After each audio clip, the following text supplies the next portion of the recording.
In this video, I was inspired to create vast, sweeping hills that are the landscape. As one of my favorite YouTubers, Matt at the RP Archive, put it brilliantly in his modular hill video. Links will be in the description. Welcome back to Fantastic Fantasy Fabrications. I'm Mike, and some time ago, I made these in an effort to spice up my game.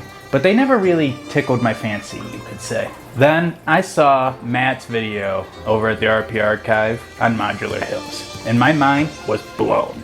I knew from that moment on that I wanted to have large-scale hills that could fill a 6x4 battle board. And so, armed with my magnetic dungeon rails, I set out to make this and add it to my D&D or Wargaming arsenal. As always, if you want to follow along with this project at home, links to my project overview can be found down in the description. The bulk of this system is made up of a few main shapes: concave, convex, straight, and center blocks. The first three shapes that I mentioned are made to slide over the magnetic frame in the same exact way that the large stone walls that make up my modular tower system do. This design means that the center blocks that make up our hills don't need any kind of connection.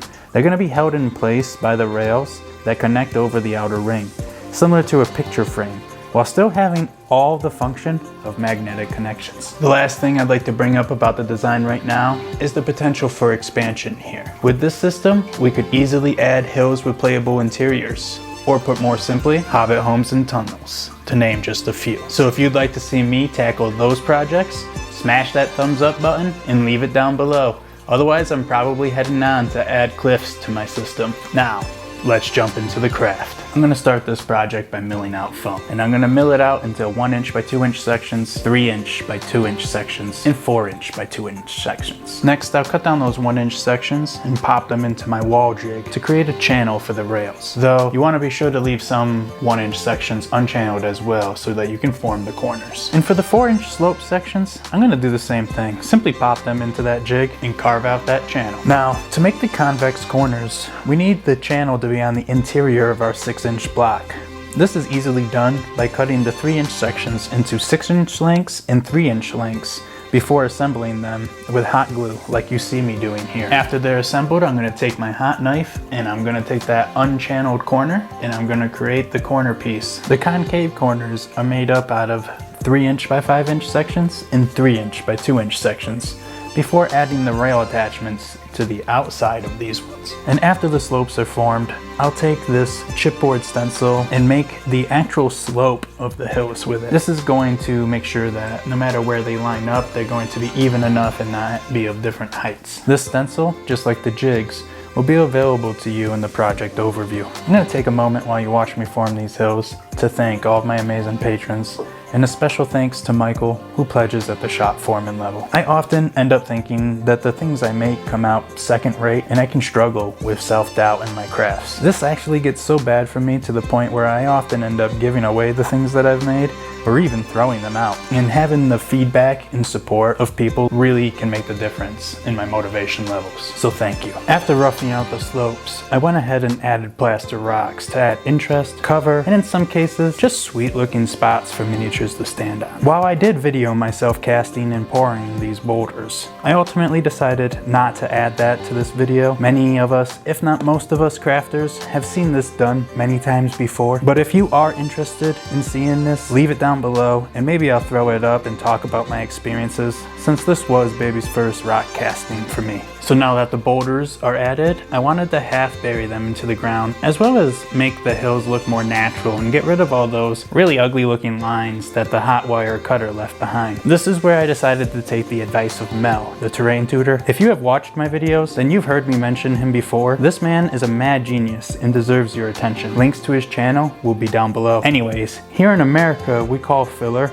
joint compound, and this stuff is cheap, easy to procure, and it soaks up PVA in a very satisfying way. Smearing it all over your hills can be somewhat messy, but don't worry about this too much, as you can easily sand down the joint compound after it's dry in any unwanted locations. And at this point in the craft, I felt like I was at the crossroads between old school and new school techniques. Old school would have me grit everything and then paint it, and then go ahead and add my flocking, while new school techniques would have me paint it now, add static grass, and try to hide those seams. Ultimately, I decided to go old school for one real reason. The modular magnetic system, the dungeon rail system that I designed all my terrain to work with, is not a tile system.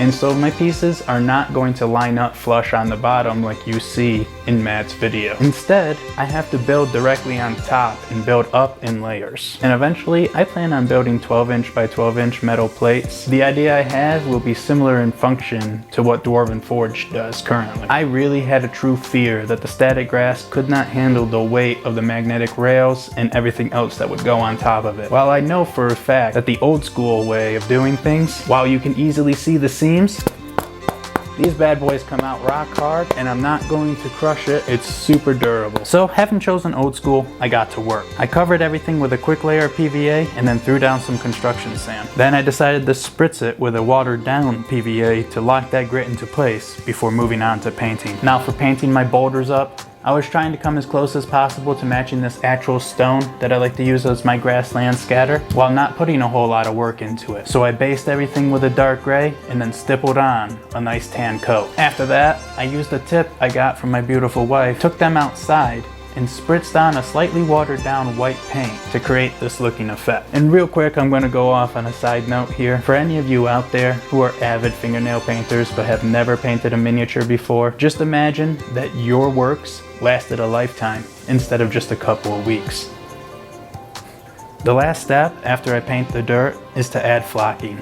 And for this step, I suggest you pick up at least 3 different shades of flocking. This is going to make the flocking come out looking slightly more realistic because of the variation. After flocking, I went ahead and added a sealant coat by misting it with isopropyl alcohol and then a watered down Mod Podge. If you got any value from watching this video, please consider hitting like, subscribe, and tell a friend about it. And if you want to help support the channel, you can do so in a couple of different ways. By clicking on the project overview, any of the links there that take you to Amazon will be taking you to my Amazon affiliate link. There you can make purchases at no extra cost to you, but I'll receive a small kickback. Or you can consider becoming one of my super fans on Patreon. There, for just $2 a month, you'll get access to all my plans on Design Space and access to the Fantastic Factory Discord, where I can provide useful tips and tricks on your crafting needs. So, some of you have been asking me, where did the rail video go? Or, why don't you have the rail video up on your YouTube?